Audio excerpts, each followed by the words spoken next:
ناظرین، جتنے بھی لوگ اس کشتی میں سوار نہیں ہوئے تھے وہ سب کے سب ہلاک ہو گئے۔ جب طوفان اپنی انتہا کو پہنچا اور آپ علیہ السلام کی قوم کو غرق کر دیا گیا تو اللہ پاک کی طرف سے زمین کو حکم ہوا کہ اے زمین اپنا پانی نگل جا، اور آسمان کو حکم ہوا اے آسمان تھم جا۔ ناظرین، لاسٹ ویڈیو میں ہم نے ایک تاریخی دشمن عورت کے بارے میں سنا تھا۔ آج بھی ہم ایک تاریخی دشمن عورت ہی کے بارے میں ڈسکس کریں گے۔ آج کی جو تاریخی دشمن عورت ہے اس کو بھی نبی کی بیوی ہونے کا شرف ملا تھا۔ لاسٹ ویڈیو میں ہم نے جس عورت کی اسلام دشمنی کے بارے میں سنا تھا اس کا نام تھا وائلہ۔ آج ہم جس کے بارے میں ثقافن کریں گے اس کا نام ہے واحلہ، ہاں کے ساتھ۔ یہ اللہ پاک کے نبی، اس دنیا میں بھیجے جانے والے پہلے رسول آدم ثانی حضرت نوح علیہ السلام کی بیوی تھی۔ واحلہ ایک بد نصیب عورت تھی۔ یہ اپنی کافر قوم کے سامنے آپ علیہ السلام کے خلاف باتیں کرتی تھی۔ اس کی قوم دنیا کی بدترین قوموں میں سے ایک تھی۔ قوم کا معاملہ یہ تھا کہ حضرت ادریس علیہ السلام کے آسمانوں پر جانے کے بعد لوگوں میں آہستہ آہستہ بت پرستی پھیلنا شروع ہو گئی تھی۔ ناظرین، یہاں آپ کو ایک انفارمیشن دیتا چلوں کہ قوم نوح جن بتوں کی پوجا کرتے تھے ان بتوں میں 5 بت ایسے تھے جو ان کے نزدیک بہت عظمت والے، بہت رسپیکٹفل تھے۔ ان میں سے پہلے کا نام ود تھا اور یہ مرد کی صورت میں، مرد کی شکل میں تھا۔ دوسرے کا نام سوا تھا، یہ عورت کی صورت میں تھا۔ تیسرے کا نام یغوث تھا اور یہ شیر کی شکل کا تھا۔ چوتھے کا نام یعوق تھا، یہ گھوڑے کی شکل میں بنا ہوا تھا۔ اور 5ویں کا نام نصر تھا اور یہ گدھ کی شکل کا بنا ہوا تھا۔ کچھ کتابوں سے پتہ چلتا ہے کہ یہ بت حضرت نوح علیہ السلام کی قوم سے ہی عرب میں پہنچے تھے اور مشرکین کے قبیلوں میں سے ایک ایک نے ایک ایک بت کو اپنے لیے چن لیا تھا۔ جیسا کہ حضرت عبداللہ بن عباس رضی اللہ تعالیٰ عنہ فرماتے ہیں کہ ان بتوں کو طوفان نے مٹی میں دفن کر دیا تھا تو وہ اس وقت سے دفن رہے یہاں تک کہ شیطان نے عرب کے مشرکین کے لیے انہیں زمین سے نکال دیا۔ قرآن مجید میں بھی ان 5 کا نام ذکر کیے گئے ہیں۔ ان بتوں کے بارے میں یہ بھی آتا ہے کہ 5 قوم کے نیک آدمیوں کے نام پر تھے۔ جب وہ انتقال کر گئے تو شیطان نے ان کے دلوں میں یہ بات ڈال دی کہ جن جگہوں پر وہ اللہ والے بیٹھا کرتے تھے وہاں ان کے بت بنا کر رکھ دو اور ان بتوں کے نام بھی ان نیک لوگوں کے نام پر ہی رکھ دو۔ لوگوں نے عقیدت کے طور پر ایسا کر دیا لیکن ان کی پوجا نہیں کرتے تھے۔ جب وہ لوگ دنیا سے چلے گئے اور علم بھی کم ہو گیا تو ان بتوں کی پوجا ہونے لگ گئی۔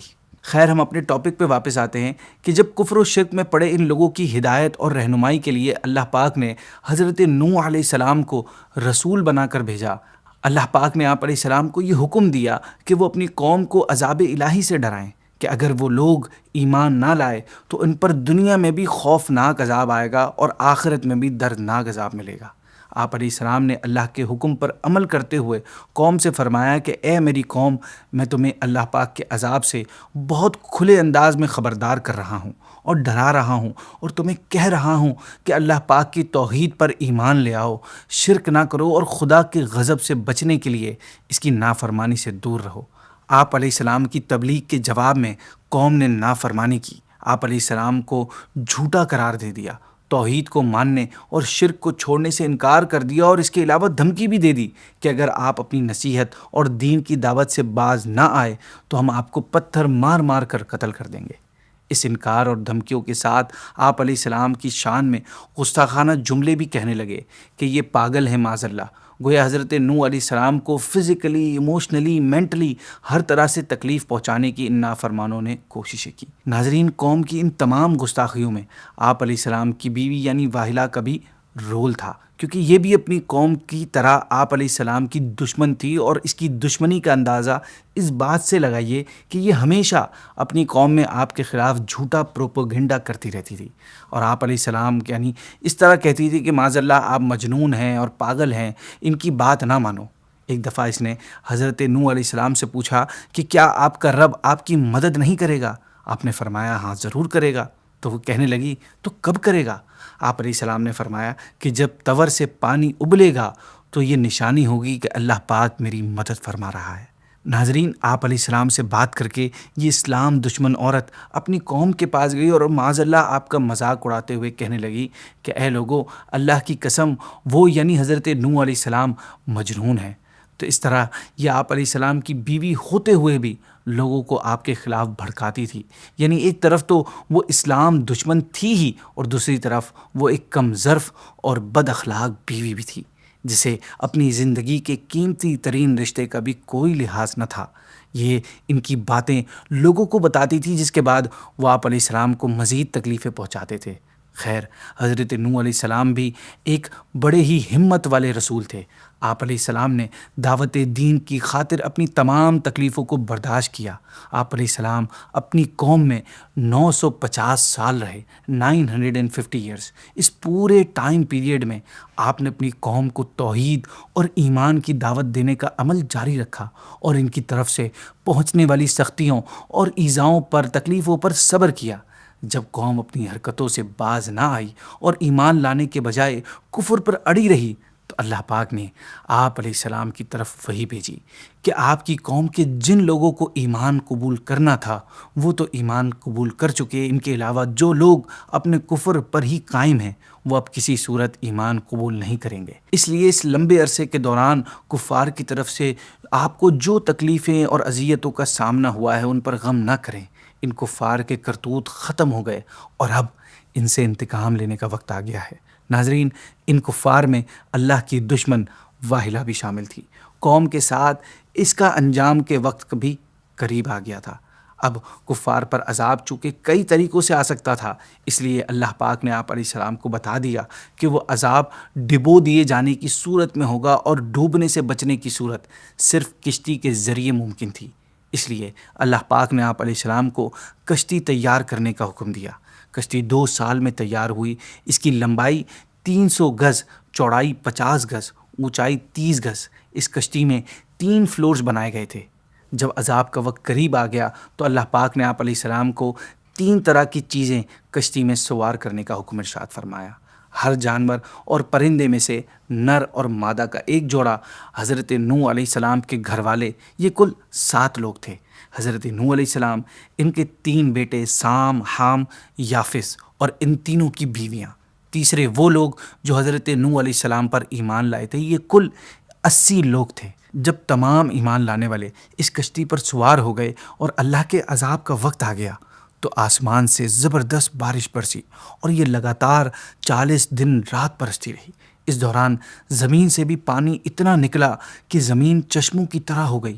پانی پہاڑوں سے اونچا ہو گیا، یہاں تک کہ ہر چیز اس میں ڈوب گئی، اور ہوا اتنی تیز چل رہی تھی کہ لہریں پہاڑوں کی طرح بلند ہو رہی تھیں، اور انہی لہروں کے درمیان حضرت نوح علیہ السلام کی کشتی تیر رہی تھی۔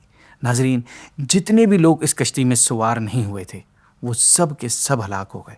جب طوفان اپنی انتہا کو پہنچا اور آپ علیہ السلام کی قوم کو غرق کر دیا گیا تو اللہ پاک کی طرف سے زمین کو حکم ہوا کہ اے زمین اپنا پانی نگل جا، اور آسمان کو حکم ہوا اے آسمان تھم جا۔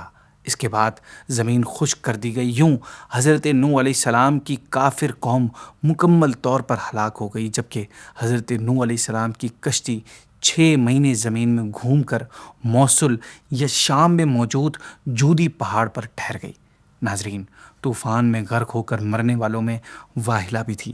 یہ بھی اسی طوفان میں غرق ہو کر مری، اور اسے اللہ پاک نے لوگوں کے لیے ایک عبرتناک مثال بنا دیا کہ حضرت نوح علیہ السلام جیسے اللہ کے محبوب بندے کے نکاح میں ہونے کے باوجود جب اس نے دین کے معاملے میں ان کے ساتھ خیانت کی اور ایمان کے بجائے کفر کو چوز کیا، تو آپ علیہ السلام سے رشتہ اسے کسی بھی طور پر کام نہ آیا، اور موت کے وقت واحلہ سے فرما دیا گیا یا قیامت کے دن اس سے یہ فرمایا جائے گا کہ تم اپنی قوم کے کفار کے ساتھ جہنم میں جاؤ، کیونکہ تمہارے اور حضرت نوح علیہ السلام کے درمیان تمہارے کفر کی وجہ سے کوئی تعلق باقی نہیں رہا۔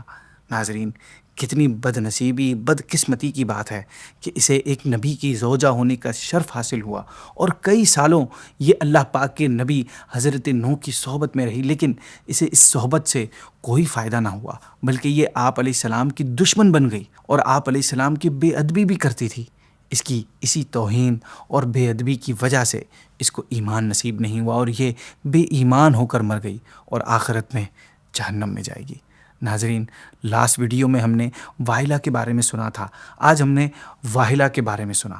دونوں اسلام دشمن عورتیں تھیں، دونوں کافرہ اور منافقہ تھیں، اور دونوں دنیا کی بد نصیب عورتوں میں سے ایک تھیں۔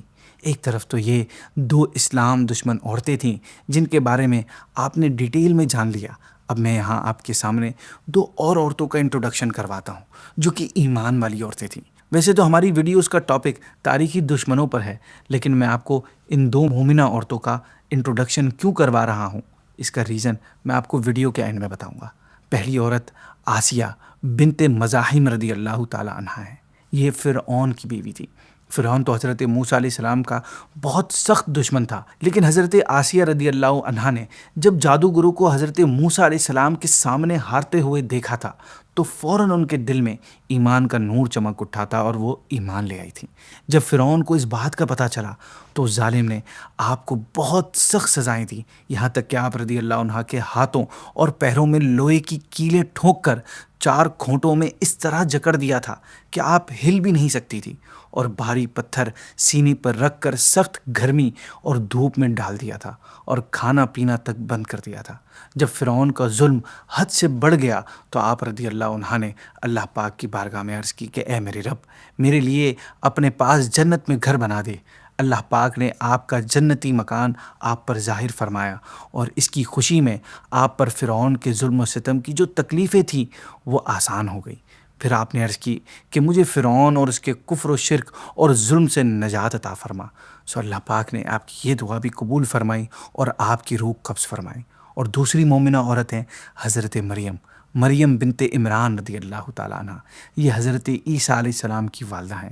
چونکہ حضرت عیسیٰ علیہ السلام بغیر والد کے معجزے کے طور پر پیدا ہوئے تھے، اس لیے حضرت مریم کی قوم نے آپ رضی اللہ عنہ کو تانے دے کر بہت زیادہ تکلیفیں پہنچائی تھی، مگر آپ نے ہمیشہ صبر کیا، اور پھر صبر کی وجہ سے اللہ پاک نے آپ کو بہت بلند مرتبہ عطا فرمایا۔ اللہ پاک نے قرآن مجید میں آپ کی بار بار تعریف فرمائی اور پوری صورت آپ کے نام پر نازل فرمائی ہے، اور یہ ایک خاص شان ہے آپ کی کہ آپ کے علاوہ قرآن پاک میں کسی عورت کا نام نہیں ہے، اور آپ جنت میں نبی کریم صلی اللہ علیہ وسلم کی ازواج میں سے ہوں گی۔ اب رہی بات یہ کہ میں نے ان دو خوش نصیب عورتوں کا ذکر آج کی ویڈیو میں کیوں کیا، تو اس کا ریزن یہ ہے کہ اللہ پاک نے ان چاروں خواتین کا ذکر قرآن پاک میں ایک ساتھ کیا ہے۔ اللہ پاک قرآن مجید میں سورہ تحریم میں فرماتا ہے، جس کا ترجمہ ہے، اللہ نے کافروں کے لیے نوح کی بیوی اور لوط کی بیوی کو مثال بنا دیا۔ وہ دونوں ہمارے بندوں میں سے 2 صالح بندوں کے نکاح میں تھیں، پھر ان دونوں عورتوں نے ان سے خیانت کی تو وہ صالح بندے اللہ کے سامنے انہیں کچھ کام نہ آئے، اور فرما دیا گیا کہ جانے والوں کے ساتھ تم بھی جہنم میں جاؤ۔ اور اللہ نے مسلمانوں کے لیے فرعون کی بیوی کو مثال بنا دیا، جب اس نے عرض کی اے میرے رب، میرے لیے اپنے پاس جنت میں ایک گھر بنا، اور مجھے فرعون اور اس کے عمل سے نجات دے، اور مجھے ظالم لوگوں سے نجات عطا فرما۔ اور عمران کی بیٹی مریم کو مثال بنا دیا، جس نے اپنی پارسائی کے مقام کی حفاظت کی، تو ہم نے اس میں اپنی طرف کی روح پھونکی، اور اس نے اپنے رب کی باتوں اور اس کی کتابوں کی تصدیق کی، اور وہ فرما برداروں میں سے تھی۔